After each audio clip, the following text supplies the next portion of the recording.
Hello दोस्तों, स्वागत है आपके अपने चैनल टेक्निकल बिहार में। तो दोस्तों, अगर आप बिहार के निवासी हैं तो आज की वीडियो में हम बात करने जा रहे हैं कि अगर आप बिहार के निवासी हैं और आपने प्रधानमंत्री किसान सम्मान निधि योजना का जो फॉर्म है उसे भरा है और किसी कारणवश इस फॉर्म को रिजेक्ट कर दिया गया है, तो आप इस फॉर्म के लिए दोबारा पुनः विचार के लिए कैसे अप्लाई करिएगा। अगर आपने फर्स्ट टाइम पुनः विचार में आवेदन किया है, उसके बाद भी आपका फॉर्म रिजेक्ट हो गया है, तो आप सेकेंड टाइम पुनः विचार के लिए कैसे आवेदन करिएगा, इसका भी यहाँ पे नया लिंक अपडेट किया गया है। तो सबसे पहले आप बिहार कृषि इनपुट के ऑफिशियल साइट पे आ जाइएगा। कुछ इस तरह से इसका इंटरफेस रहेगा। इसका लिंक हम वीडियो के डिस्क्रिप्शन में डाल देंगे।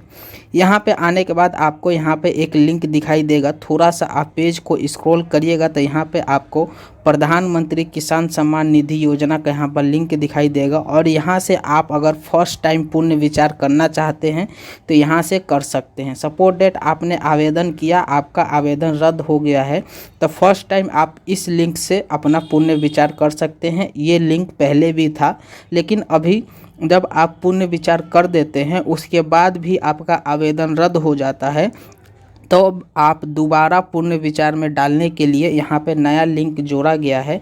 यहाँ पे ऑनलाइन आवेदन करे पे आप जैसे क्लिक करेंगे तो यहाँ पे कुछ ऑप्शन आपको लाइन से दिखाई देंगे। तो इन्हीं ऑप्शनों में थोड़ा सा आप नीचे में आइएगा। यहाँ पे हम हेडलाइन कर देते हैं। यहाँ पे लिखा हुआ है, आप साफ साफ पढ़ सकते हैं कि पुनः विचार में रद्द किए गए आवेदन पर पुनः विचार हेतु आवेदन। यानी यहाँ पर बताया गया है कि जो आपने पुनः विचार के लिए आवेदन दिया था वो किसी कारणवश रद्द हो गया है, तो आप उस पर पुनः विचार के लिए आवेदन कर सकते हैं। और आपको हम बताते चले कि ये आपको आखिरी मौका मिलेगा। अगर यहाँ से ये आवेदन दोबारा भी रद्द हो जाता है तो इसके बाद आप इस स्कीम का फ़ायदा नहीं उठा पाएंगे। तो आप दोबारा पुनः विचार करने से पहले आपको यहाँ पे कुछ डॉक्यूमेंट जो हैं जो रिक्वायर होंगे, आपको इसे पहले बनवा लेना होगा। इसमें जो पहला डॉक्यूमेंट है कि अब आपके अपने नाम पर ज़मीन का कागज़ होना चाहिए। मतलब जो किसान अप्लाई कर रहा है उसके अपने नाम के अनुसार जमाबंदी यानी उसका ज़मीन के कागज़ उसी किसान के नाम पे होना चाहिए, तभी आप इसका लाभ उठा पाएंगे। पहले आप क्या होता था कि वंशावली अपलोड कर देते थे, तो अब वंशावली नहीं चलेगा। और यहाँ पे आपको सुनिश्चित करना होगा कि आपके परिवार में यहाँ कोई भी इस स्कीम का लाभ नहीं ले रहा हो, क्योंकि यहाँ पे आपके परिवार से रिलेटेड आपके परिवार का आधार नंबर डाला जाएगा, जिससे ये वेरीफाई कर लिया जाएगा कि आपके घर में और कितने लोग इस स्कीम का फ़ायदा उठाते हैं। तो चलिए आगे का प्रोसेस बताते हैं। आप जिस भी व्यक्ति का पुनः विचार में आवेदन देना चाहते हैं उसका जो 13 अंकों का पंजीकरण संख्या होता है उसे डालकर जैसे आप सर्च पे क्लिक करिएगा तो यहाँ पे उसका कुछ जो पर्सनल डिटेल होता है, जैसे उसका पंजीकरण संख्या, उसका फादर नेम, उसका नाम, जन्म तिथि, डेट ऑफ बर्थ, कौन सा अकाउंट है, ये सारा यहाँ पे डिटेल दिखाई देगा। उसके बाद नीचे में पेज को स्क्रॉल करते हुए आइएगा तो आपको यहाँ पे किसान का प्रकार एवं भूमि विवरण चुनने का ऑप्शन आएगा। तो सबसे पहले आप यहाँ पे पंचायत का प्रकार चुनिएगा। उसके बाद किसान का प्रकार यहाँ पे दिया रहेगा, उसे आप चूज करिएगा। और जो यहाँ पे तीसरा ऑप्शन आपको दिखाई देगा कि किसान की वैवाहिक स्थिति, यहाँ पे सबसे इम्पोर्टेंट ऑप्शन यही है। इसे यहाँ पे लेटेस्ट में अपडेट किया गया है।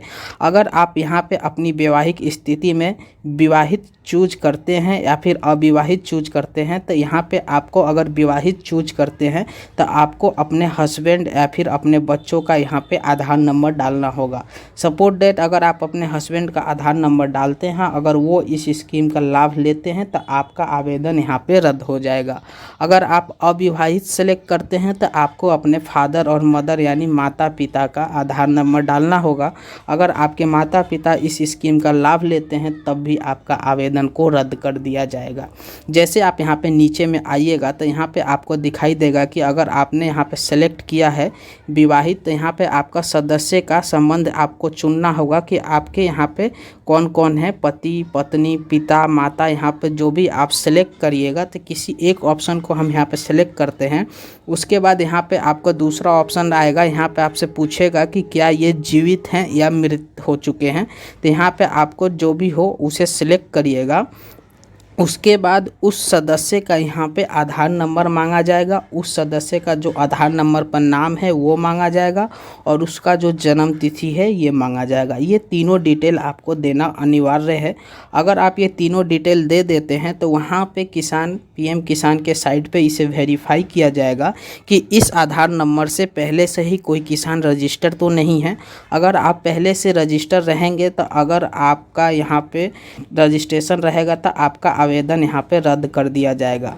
अगर आप पहले से रजिस्टर कोई नहीं है, सब कुछ आपका सही है, तो यहाँ पे नीचे में एक दूसरा ऑप्शन दिखाई देगा जिसे यहाँ पे दिखाई देगा जमाबंदी पंजीकरण का भाग संख्या और जमाबंदी पंजीकरण का पृष्ठ संख्या। इसका मतलब यहाँ पे बताया गया है कि जो किसान अप्लाई कर रहा है उसके नाम पे जो ज़मीन का विवरण होना चाहिए और उस विवरण का यहाँ पे भाग संख्या और पृष्ठ संख्या डालकर ज़मीन का विवरण को आपको खोजना होगा। अगर आपका ज़मीन का डिटेल नेट पे डाला हुआ है, यहाँ पे साफ साफ लिखा हुआ है कि राजस्व एवं भूमि सुधार डाटाबेस में आपके ज़मीन का डाटा होना अनिवार्य है। यदि डाटा सर्च करने का प्रदर्शन नहीं हो रहा है तो राजस्व एवं भूमि सुधार विभाग या अपने अंचल अधिकारी से संपर्क करें। अगर आपका यहाँ पे ज़मीन का विवरण नहीं आता है, ज़मीन के विवरण सर्च करने पे, तो आप इसका आवेदन नहीं कर सकते। तो यहाँ पे दो अपडेट किया गया है। पहला कि अपने फैमिली का आधार नंबर डालना होगा